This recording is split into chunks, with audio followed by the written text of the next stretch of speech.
Bom dia a todos, bom dia a todas. Sejam muito bem-vindos e bem-vindas a mais um ICL Mercado Investimentos. Hoje é dia importante, saíram os dados da confiança dos serviços, saíram também os dados do IGPM. A gente vai passar pelos dois indicadores aí divulgados pela FGV nessa manhã, mas tem outros tópicos importantes aí para a gente falar, porque lá na Ásia a gente teve um revés do setor imobiliário, então a gente vai ter que passar por esse ponto e também dar um passinho para trás aí para falar do fechamento de ontem, que foi bem positivo aqui no Brasil. Mas a gente vai falar de um ponto bem importante também, um estudo do IPEA que mostra a desigualdade tributária ali por questões, por recortes de cor. Então a gente vai também repercutir esse assunto com vocês. Mas antes de tudo isso, André, bom dia, como você está nessa manhã? Bom dia, Débora, bom dia a todos os nossos telespectadores. Hoje vamos falar um pouco do IGPM, saiu, IGPM em queda, mas ainda com as preocupações em relação ao preço dos alimentos. Vamos passar um pouco pela confiança dos serviços e também do comércio.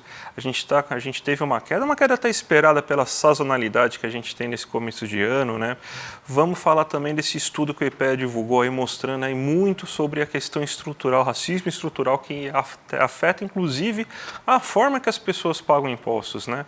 Mas antes de tudo, Débora, já vamos passar para a nossa agenda do dia então, Débora?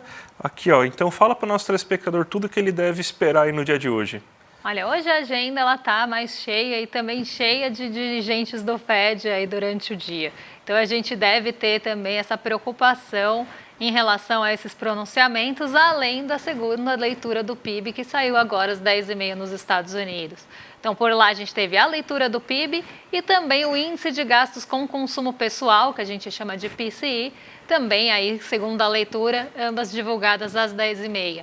Amanhã a gente tem os dados do PCI do mês, tá? Esse aqui é do trimestral, mas já traz aí uma também indicação de como a política monetária deve ser conduzida lá nos Estados Unidos, uma vez que esse é um dado muito aí olhado, muito observado pelo Fed, pelo Banco Central dos Estados Unidos. Logo de manhãzinha a gente teve índice de sentimento econômico lá na zona do euro e a confiança do consumidor também. Já adianto para vocês que os dois ficaram abaixo do esperado pelo mercado, então isso trouxe ali um pouco de preocupação na abertura dos mercados europeus, mas aqui dados que já não tinham uma perspectiva tão boa, eles só vieram aí um pouco abaixo dessa expectativa. A gente tem a sondagem do comércio, né? Então a gente tem índice de confiança, vamos pensar assim, do comércio e dos serviços de fevereiro divulgados aí pela FGV nessa manhã. A gente vai passar aqui para vocês também como é que ficou essa confiança em fevereiro. A gente tem dirigente do Banco Central Europeu discursando em um evento no Fed de Nova York. Então, como eu falei, hoje a gente tem vários dirigentes aí, não só do Fed, mas também do Banco Central Europeu, participando de alguns eventos e de algumas reuniões durante o dia. Hoje saem também estoques de petróleo, gasolina, destilados e taxa de utilização das refinarias na semana até dia 23/2. Então, esse dado é semanal e hoje a gente tem a divulgação lá nos Estados Unidos, ali perto da hora do almoço. Depois a gente tem tanto o Rafael Bostic como o John Williams falando ali em eventos durante o dia, então isso também deve chamar a atenção, deve ficar no radar, porque o mercado está buscando qualquer sinalização que seja em relação à condição de política monetária e corte dos juros dos Estados Unidos. E aí a gente tem durante o dia a participação da Christine Lagarde aqui em São Paulo, em uma reunião do G20. Então hoje é um dia aí mais repleto de indicadores, diferente do comecinho da semana, e com bastantes dirigentes aí de Banco Central falando durante o dia, que pode dar uma movimentada, principalmente nos rendimentos de juros. Vamos então agora começar o nosso giro pelo mundo, Débora, e hoje a gente vai começar de uma maneira diferente, porque a gente vai começar falando do fechamento do dia de ontem. Então hoje a gente tem duas notícias para sugerir a leitura para vocês que querem se preparar aí durante o dia, né? Primeiro, a gente sugere que vocês façam a leitura dessa notícia que vai mostrar como que o dia encerrou ontem, porque não dá para entender tudo o que aconteceu nos mercados hoje de manhã, e principalmente na Ásia, sem entender o fechamento, né? Então, Débora, dê uma sondada aí pra gente, aí fale tudo o que aconteceu no fechamento de ontem. Bom, aqui a gente teve um fechamento bem positivo no Brasil, inclusive a gente se descolou do movimento de Nova York, porque por lá a gente teve alta em algumas bolsas, a Nasdaq e o S&P 500 subiram, o Dow Jones caiu, mas eles subiram ali num ritmo muito moderado, num ritmo muito lento. Aqui o nosso Ibovespa subiu 1,61.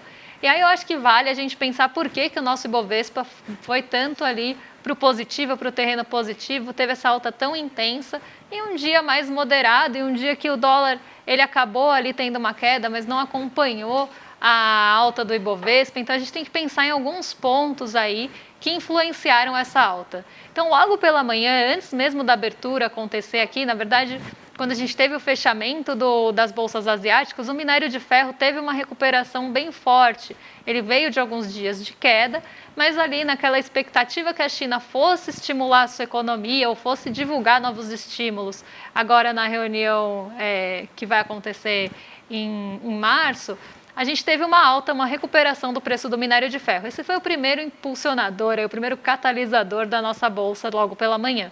Então, a gente já teve uma abertura bem em alta, puxada pela Vale, que é a ação de maior peso individual do nosso índice. Em seguida, a gente teve a divulgação do IPCA 15, ainda antes da abertura também, mas depois do preço do minério de ferro ter puxado ali até as expectativas, né, de abertura para cima.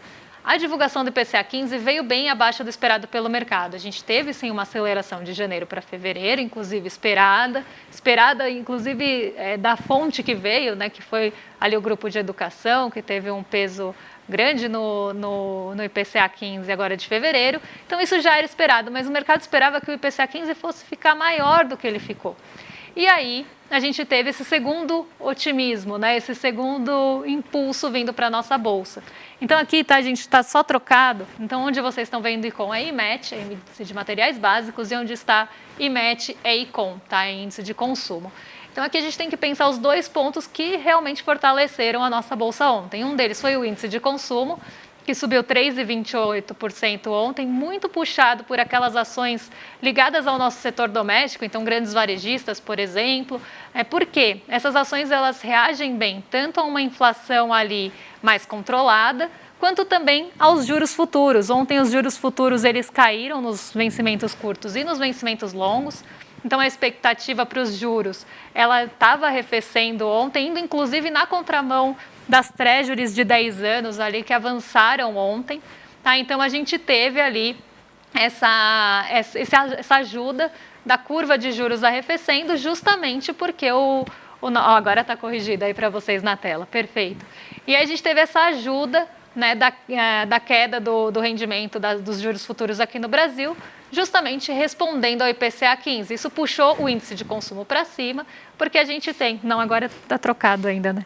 É onde se lê, fica mais fácil. Onde se lê IMET aqui é ICOM, e onde se lê ICOM é IMET, tá? Os dados os nomes estão trocados, na verdade. Então, a gente teve aqui um impulso do índice de consumo, porque ele responde a essa queda dos juros, né, porque a gente tem uma maior dependência de crédito. Outro índice que subiu muito, subiu quase 3%, foi justamente o índice imobiliário, que tem um peso grande da construção civil. Então, ele também teve esse impulso aí na nossa bolsa. O índice de materiais básicos, por sua vez, que subiu 1,85%, a gente teve justamente esse impulso vindo do minério de ferro. Então, a mineração e a siderurgia puxaram aí esse índice para cima, e eles foram maiores catalisadores da nossa bolsa. Em um dia que as treasuries subiram, então esse é um ponto importante para se falar, e que Nova York não foi numa direção única. Justamente por essa alta no rendimento das treasuries, o nosso dólar, que também está em alta, ele caiu 0,97, foi para R$ 4,93, justamente não conseguiu acompanhar a força da alta do Ibovespa, porque parte dessa queda do dólar ficou presa por conta do rendimento das treasuries. E aí é esse sentimento misto em Nova York e a alta dos juros das treasuries que chega aí com um ponto até negativo na Ásia, limitando a movimentação por lá, e a gente vai falar disso daqui a pouco. Então vamos agora para os mercados asiáticos, né? A gente tem a outra notícia aqui que já para esperar, né? Que é essa notícia de abertura, então o que vocês devem esperar no dia de hoje, muito puxado pelo que a gente acabou de falar aqui, né? Sobre o fechamento de ontem, né?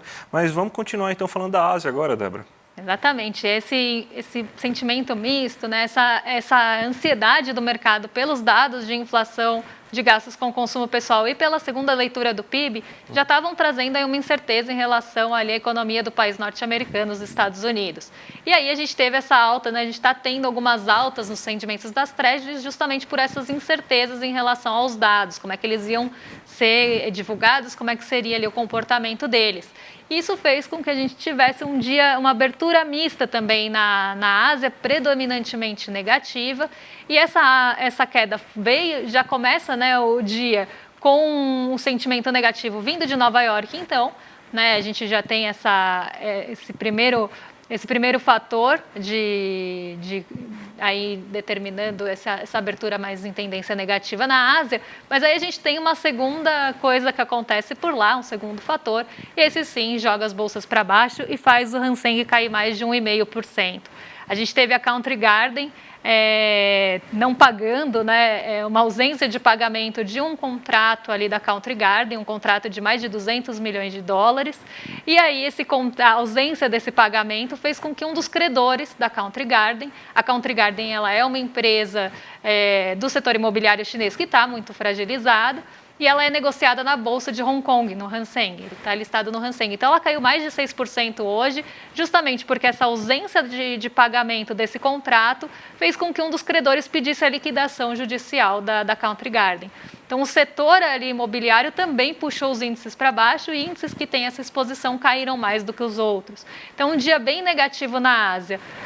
Porque a gente teve esse movimento já vindo de Nova York. E 2, porque a gente tem mais uma vez preocupações aumentadas aí no setor imobiliário. E essa questão da Country Garden aí puxou muito os índices para baixo. Vamos agora para o Brasil, que saiu o IGPM, né, o famoso índice do aluguel, né, a inflação do aluguel. Né? Você tem que o IGPM caiu 0,52 em fevereiro, mas se a gente olhar esse índice de uma forma cheia, ele não explica muita coisa para a gente, porque existem 3 índices que compõem o IGPM, né, que é o IPA, que é o preço ao produtor, o IPC, que é o preço ao consumidor, e o INCC, que é o preço da construção civil.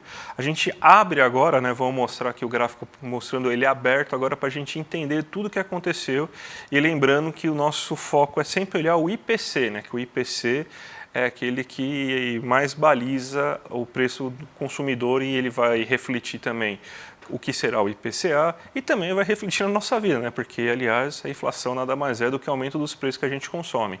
Então, a gente vê que essa queda está muito puxada pelo preço aos produtores, e a gente sabe que demora um certo tempo, existe um gap, né, que entre o momento que o preço aos produtores se reduz e essa redução de preço aos produtores começa a refletir em quedas ao preço ao consumidor. E lembrando que existe sempre uma certa assimetria, mesmo que tenha uma queda do preço do produtor, essa queda não é completamente repassada. Muito disso acaba se tornando maior margem de lucro aos produtores, né? Então a gente também tem essa situação. Mas a queda do IGPM foi puxada pelo IPA, né? Pelo preços ao produtor. A gente tem também então aqui que o IPC foi aquele índice que mais subiu entre os 3, né? O IPA, o IPC e o INCC. E o que fez o IPC subir foi novamente os alimentos. A gente tem uma alta de mais de 1% no preço dos alimentos. Menor do que a esperada, essa alta do preço dos alimentos? Está desacelerando se a gente observar perto do que aconteceu em dezembro? Tá, mas ainda a gente vai ter uma inflação de alimentos bem considerável, pelo menos em fevereiro, março e abril. Então, até abril a gente deve ter. Provavelmente esse processo está tendo uma desaceleração agora, não vai ser inflações de mais de 1% de alimento por mês que nem você teve. Até o próprio IPCA 15 mostrou uma inflação abaixo de 1%, mas ainda vai pesar bastante essa inflação de alimento nos próximos meses. Então, isso aí já dá para a gente ver um bom termômetro do que pode acontecer, porque ele já está pegando os últimos dias, é um índice de mês cheio, então a gente deve ter uma inflação até um pouco abaixo do que foi o IPCA 15, então um pouquinho abaixo, mas com o peso da inflação bem considerável. E lembrando, né, que tem uma outra coisa que é importante a gente pensar, que enquanto para o IPC o peso dos reajustes das inflações conseguiu ser capturado em janeiro, para o IPCA só em fevereiro que ele foi capturado. Então, existe uma boa possibilidade também desse impacto aí vir mais forte. Então, provavelmente pode vir mais baixo, mas não tão mais baixo. Então, o IPCA deve vir acima desse 0,53, pelo menos aí, por causa desse impacto também do preço dos materiais escolares. Débora. E a gente teve também ainda a divulgação da FGV, o índice de confiança dos serviços, né, que teve ali uma queda nesse mês de fevereiro, queda aqui em relação a janeiro. E aqui acho que vale aquele ponto dos outros índices que a gente trouxe aí para vocês, porque o comportamento foi muito semelhante.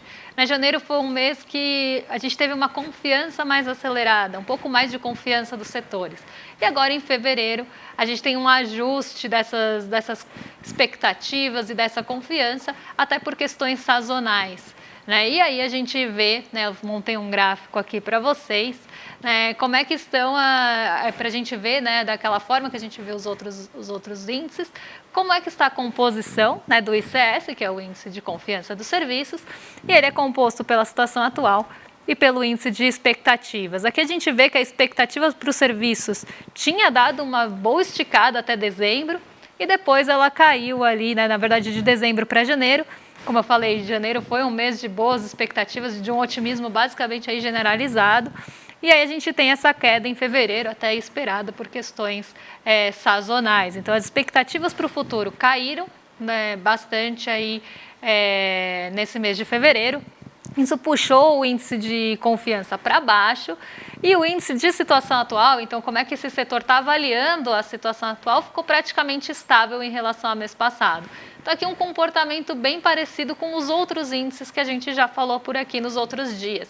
E aí, quando a gente olha em relação à variação do mês passado e variação em relação ao ano passado, a gente vê também um comportamento muito semelhante. Em relação ao mês passado, ou os índices ficaram estáveis, ou eles tiveram queda. E aí a gente frisa aquele ponto que janeiro foi um mês aí mais permeado de otimismo, com uma expectativa e com uma confiança melhor. Agora, quando a gente olha em relação ao ano anterior, então em relação a fevereiro de 2023, todos os índices melhoraram. Então a gente está com uma confiança melhor do que a gente estava no começo do ano passado. Isso a gente viu acontecer na indústria, a gente viu acontecer na intenção de consumo e agora a gente vê acontecendo nos serviços também. Então a gente vê o índice de confiança, de uma forma geral, subindo 1,9 em relação ao ano passado, 1,7 o índice de situação atual e as expectativas 2,1.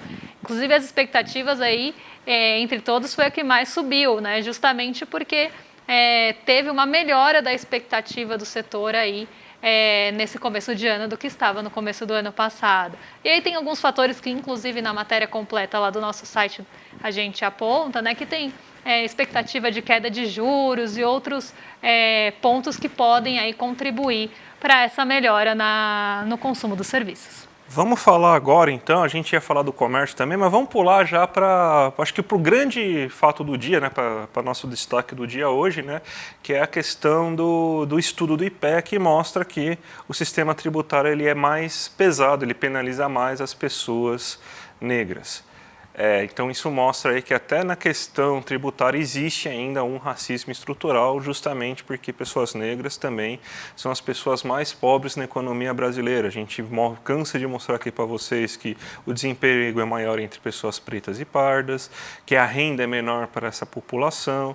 Então você tem toda essa situação aí de que coloca a pessoa negra como normalmente pessoas mais pobres na economia. E quando a gente abre esse estudo está bem completo, chamo todos aí que tiveram conhecimento econômico mais técnico para observar, mas quem não tiver pode ler a matéria que também está bem completa, resumidinha para vocês verem. A gente observa que dois fatos. Primeiro que as pessoas brancas elas até pagam uma porcentagem maior, a renda delas é mais comprometida em relação a impostos diretos, seja imposto em relação à renda, propriedade, do que para pessoas negras. Daí você fala, não, pode até ser uma coisa boa isso, Mas, na verdade, é porque pessoas brancas possuem mais renda, possuem mais posses, propriedades do que pessoas negras. Então, o peso dos impostos diretos para as pessoas brancas, ela vai ser maior. Isso daí é um indicativo que pessoas negras têm menos renda. E qual que é o pior imposto que tem? Que são aqueles indiretos, que são sobre consumo. Aí, a gente vê que o impacto para pessoas negras é bem maior, compromete muito mais da renda das pessoas, os impostos indiretos para as pessoas negras, do que para as pessoas brancas. Além do fato que o total, a carga tributária total, acaba sendo maior para as pessoas negras do que para as pessoas brancas. E também temos o fato que a renda acaba sendo mais comprometida num total para as pessoas negras que para as pessoas brancas. Então a gente tem esse estudo que mostra de uma maneira sistemática como que é a situação da pessoa negra que, além de tudo, ainda é mais penalizada quando se cobra imposto. Então, quando a gente pensa, e a gente está com a reforma tributária agora, a gente tem que corrigir isso urgentemente, a gente tem que mudar essa questão, cobrar cada vez mais impostos diretos em vez de indiretos, tirar imposto sobre consumo para colocar imposto sobre renda e propriedade, para evitar isso, porque até na questão tributária a gente tem racismo estrutural vigente, né, Débora? Esse racismo estrutural que permeia aí todos os nossos setores, né, da nossa sociedade, justamente porque ele é estrutural. E agora a gente vai falar, né, da abertura de mercado, né? Então a gente vai começar, como ontem, pelo Ibovespa, porque era esperado esse movimento de queda, e eu vou explicar para vocês por quê, e por isso que eu abri esse gráfico aqui na tela. A gente teve ontem vamos pensar, furamos o teto, tá? Ontem a gente furou o teto dos 130 mil pontos, a gente teve aí um avanço acima dos 130 mil pontos, e esses 130 mil pontos, eles acabam sendo um patamar ali, um patamar psicológico, né, que a gente chama de resistência, né? Então, quando chega nesse patamar, é muito difícil de furar esse teto. E ontem a gente conseguiu passar o patamar, conseguiu furar o teto, e a gente chegou a mais de 131 mil pontos no fechamento de ontem, né? Aqui vocês estão vendo, o fechamento foi 131.689. Como a gente ultrapassou esses 130 mil pontos, inclusive ultrapassou bastante, era de se esperar, porque como é um patamar psicológico, o mercado já começa a pensar, o índice subiu muito, então eu vou realizar meus ganhos e vou vender meus ativos. E a gente tem um movimento que a gente chama de realização. Isso aconteceu também lá no dia 23 de fevereiro. Então, como vocês veem aí no gráfico, a gente teve vários dias de alta, não uma alta tão expressiva como a de ontem, mas uma sequência grande aí de pequenas altas. E aí a gente teve a realização, quando a gente estava perto da onde? Dos 130 mil pontos. Então, aí o índice caiu. No dia 26 ele subiu um pouquinho, nada comparado a ontem, e aí a gente tem essa vela maior, aí essa esticada do nosso Ibovespa acima dos 130 mil pontos ali, a 131.600. Então era de se esperar que hoje a gente sofresse realização de novo. Tá? Então a expectativa, antes mesmo da abertura, já era de uma bolsa em tendência de queda. A gente tem algumas ações se destacando aqui, principalmente ligadas a frigoríficos, por conta de uma questão que está sendo estudada lá na China, de retirada ali de algumas sanções em relação à nossa exportação, tá? Mas aqui a gente tem um dia mais de correção mesmo do movimento de ontem. Quando a gente olha os mercados de uma forma geral, a gente vê o nosso Ibovespa caindo e agora acelerando inclusive a queda por conta da abertura de Nova York, porque às 10h30 saíram aqueles dados que estavam na agenda de PIB e também de gastos com consumo pessoal. O PIB foi revisado para baixo, então a gente teve ali uma desaceleração da economia no quarto trimestre, então na segunda revisão ficou abaixo ali da primeira leitura. Então, isso mostra que a economia dos Estados Unidos está desacelerando, o que poderia ser ali um indicativo para cortes de juros mais antecipados, mais cedos na economia ali dos Estados Unidos. Mas a gente teve um outro ponto junto, que foi o PCI. O PCI, que é o índice de gastos com consumo pessoal no quarto trimestre de 2023 e no ano, acabaram ficando acima do esperado. Então, a gente teve ali uma divulgação mista, né? Um PCI acelerando, o índice de gastos de consumo pessoal acelerando e uma desaceleração do crescimento. Então, isso trouxe ali um sentimento de incerteza mesmo para onde vai a condução da política monetária, até porque, como eu falei, a gente não tem o dado mensal, mas esse dado de gastos com consumo pessoal, essa inflação, é um dado aí, é uma inflação muito olhada pelo Banco Central dos Estados Unidos, eles adoram essa métrica, então isso pode ser levado em consideração para definir quando é que vão começar a ser cortados os juros por lá.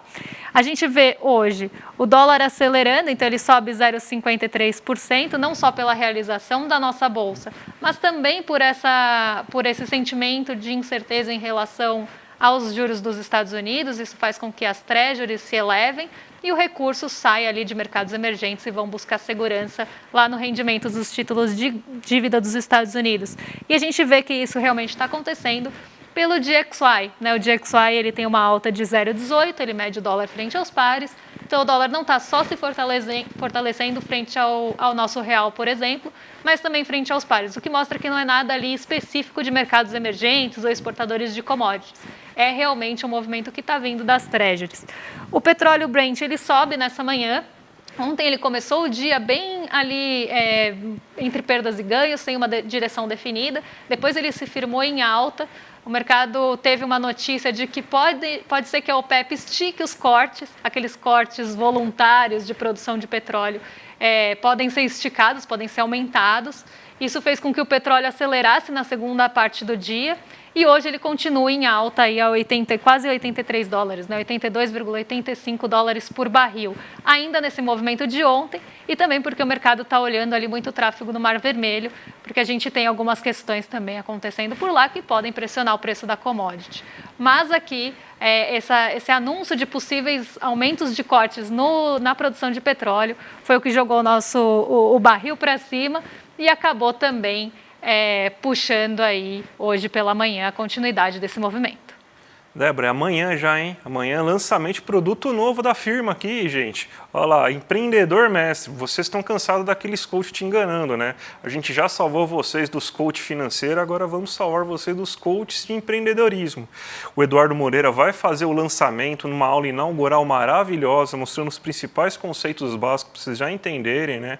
E claro, né, sempre com a qualidade aqui do ICL, que não vai enganar vocês, vocês já sabem, a gente tem o Investidor Mestre para mostrar para vocês isso, então ninguém está enganando vocês, a gente nunca vai enganar vocês. O Empreendedor Mestre vai chegar aqui para salvar vocês desses picaretas aí que vivem aí nas redes sociais vendendo mundos e fundos, mas na verdade só querem seu dinheiro, né? Então, gente, tem aqui o link para vocês se inscreverem, vocês lembram da nossa promoção, né? Antes era 30, agora são 50, você pega lá, se inscreve, pega o seu link. Agora você vai lá, pega seu link e passa para sua família, para o gato, para o cachorro, para o papagaio, para o vizinho, passa para todo mundo. E quanto mais gente acessar e se inscrever na aula a partir do seu link, mais você fica perto de concorrer às bolsas. Antes eram 30, agora são 50 bolsas. E o Eduardo prometeu um presente, né? Porque quem conseguir pelo menos 50 assinaturas vai ganhar um e-book. É um e-book exclusivo aí do Eduardo, esse livro que ele escreveu, maravilhoso. Então vai ganhar esse e-book também todo mundo que conseguir pelo menos 50 conseguir chamar pelo menos 50 pessoas para a aula. Então não são todos, infelizmente, que vão conseguir as 50 bolsas, mas se você conseguir garantir 50 pessoas na aula, pelo menos você já tem esse presente aí maravilhoso. Então, gente, amanhã, a partir das 8 horas da noite, não percam, viu, gente? Não percam. Ó, Eduardo Moreira, a vida é sua, ó, R$25 aí o livro com capa comum, mas se você chegar lá mas se você conseguir 50 pessoas, você ganha esse de graça, o e-book dele, não é o físico, tá, gente? O e-book, tá certo?